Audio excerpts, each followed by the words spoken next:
But moving on, nobody likes seeing images of Aussie-grown fruit and vegetables rotting on the ground, but it's a sight we may be seeing more of if state and federal leaders can't address the shortage of 60,000 agricultural workers.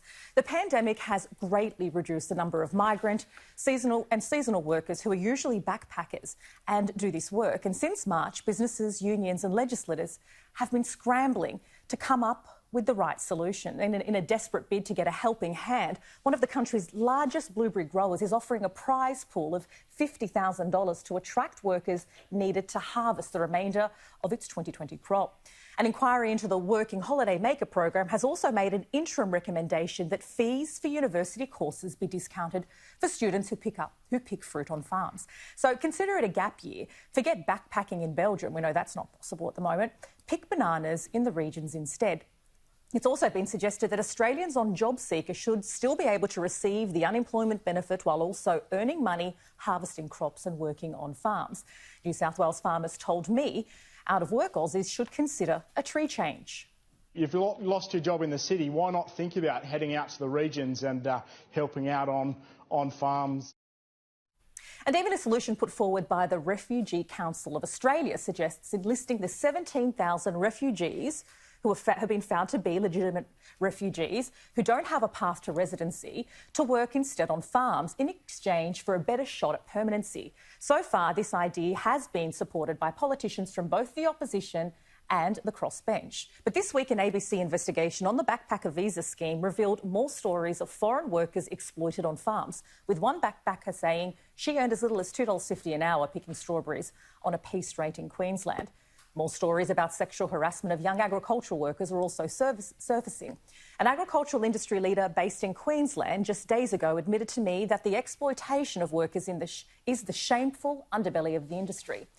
And while it's a dreadful shame to see perfectly good food go to waste, before that gets picked, perhaps the industry needs to pick up its act.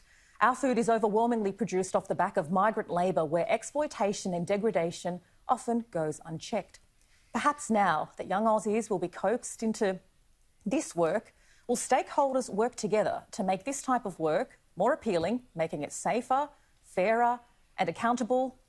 How's that for a good place to start? Michael, I'm keen to see what you think about this. I mean, we all enjoy our berries and our strawberries at the moment, and we like them cheap. I enjoy getting my, 5 punnets of strawberries for $3. And at the moment, farmers are concerned that the strawberries are rotting or they're falling off their trees with nobody to pick them.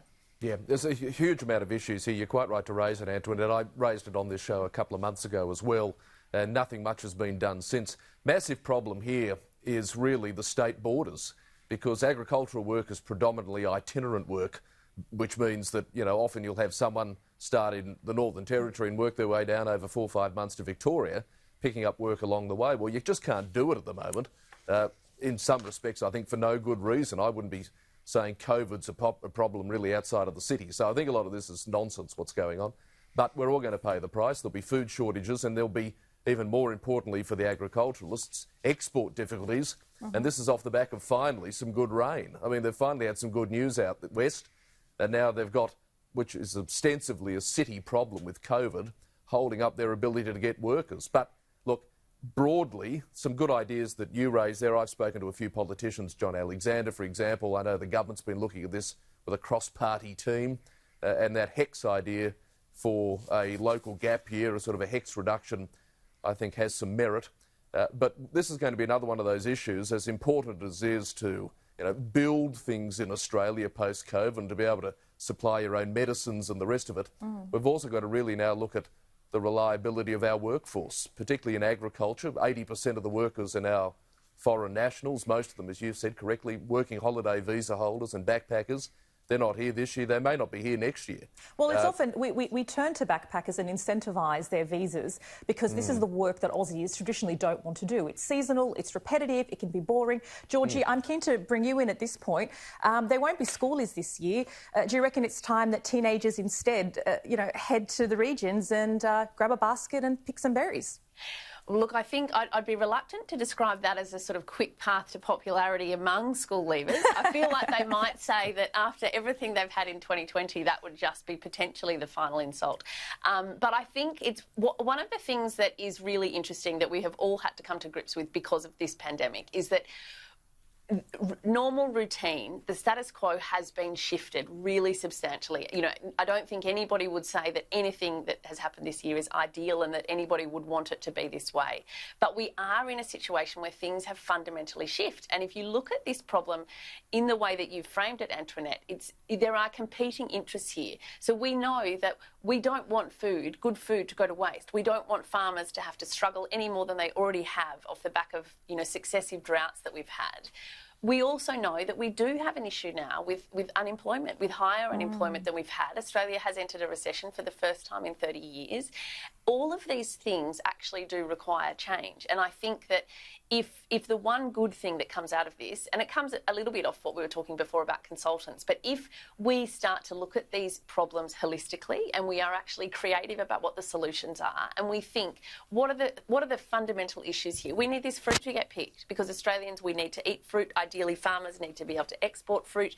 There's all these reasons. We also know that we need to give people opportunities to be employed and engaged. And yes, this work is difficult and menial and potentially not what people would love to do. But if it gives people something to do for the next, even if it's 6 weeks or 3 months, whatever the period of time is, then that's going to be a positive. If that means there is some sort of attachment to the workforce for those people, if it means farmers can actually sell the produce that they've made, it means we don't have to waste. You know, you think about it from an environmental perspective. You know, there's so many reasons that imagining those crops going to waste is really quite. It's quite discomforting to consider. Lauren, I'd be keen to get your view on, there are 17,000 refugees who are on non-permanent visas looking to find a path to permanency. Do you think directing them to do jobs that nobody else wants to do at the moment and perhaps that being considered at giving them a better shot at, I mean, it's not a guarantee, giving a better shot at staying here permanently and contributing to the society in a way that we really need them? I feel like right now, an issue like fruit picking, it is being used for political purposes to bring in pro-migration policy. Like you said, refugee organizations are trying to use it, when really the focus should be, do Australians need to be fed? Do Australians need jobs? We can't be thinking about the rest of the world right now. We need to think about Australians' survival. They do need jobs, but they can't get... There's 60,000 roles that Aussies are not filling. And there are many people sitting at the couch at home. Perhaps we need to start restructuring the business to actually pay a living wage. When I was younger, I grew up and I wanted any job that I could get. I was cleaning stables. I was working cleaning dishes in the back of restaurants. And I think there has been this perception in schools, and we have taught young people, it's not a nice job. All of these jobs that build character and young people should be doing. Instead, it's not a good job unless I'm working at a fancy store that sells nice clothing. No, we need to be encouraging Australians to do these jobs. Australians that don't have jobs right now. There's a mass unemployment crisis, and Australia needs to start considering what's best for them. And I'd say for the same for every country in the world, what's best for your country. It can't be about saving the world right now. No, but there's mass misery going on. But the refugees are here. It's not about bringing more in. They're here. They're on non-permanent visas. If that's what's best for Australia, and they're not working and willing. Okay, but you're saying offering them residency. No, a better shot at it. A better shot at residency. Yeah. I don't think we should be using a crisis time where there is chaos going on to restructure a complicated thing like visa policy. I feel like that is political opportunism from people who are either in refugee lobbyist groups or people who are pro-mass migration. I think they're taking this as a political opportunity. We can talk about that later when we are through this crisis, when we have people to pick the fruit. Well, I genuinely believe it should be Australians first. It should be the people who are unemployed that are already residents of Australia that are being given these jobs. And I think this is an awesome opportunity to restructure the industry as one that isn't like a slave labor industry. No, I agree with that. Whether it's whoever's filling the job, whether it's a backpacker or a refugee or an Australian, some of the conditions we've heard about, and, you know, I've even spoken to a Norwegian backpacker earlier this year, and he found hidden cameras in his shower and his bedroom. So why would we want to send refugees to go do this? You know, like we have to clean up the industry. There was this very famous episode of The View interview where I think it was Meghan McCain, could have been one of the other girls, she comes in and she's smashing Trump and saying, you know, what's Trump going to do? Who's going to clean your toilet if we don't let Mexicans in? And that's shockingly offensive. This isn't just jobs for refugees and migrants. Australians can do these jobs. Yeah, but Georgie, let's bring you in here. Well, I just would say that I think it's a bit naive and simplistic to say that we can't use a crisis to tackle difficult policies, because I think if we don't use a point of crisis to tackle these difficult policies, when will we? I mean, I think here there's a number of structural factors. There are Australians without jobs. Yeah, I know, but also this is an issue for Australians. This is an issue. If there are 60,000 roles that aren't filled, then that's all of that fruit's not going to get picked. I guarantee there are 60,000 unemployed Australians that could use those jobs, and perhaps the government ought to subsidise making that a living wage job for young people that are searching for work, that want to pay for university, that want to pay their rent, instead of saving the world. I'm not saying that isn't a noble cause, but right now there is mass unemployment for Australian residents, and it is the Australian government's duty to serve its people first. I don't think that it would be fair to say that the only reason someone wouldn't want to be a fruit picker is because they want to save the world. I think, as Antoinette has said, and as you've alluded to, there are some... Sorry, could you repeat that?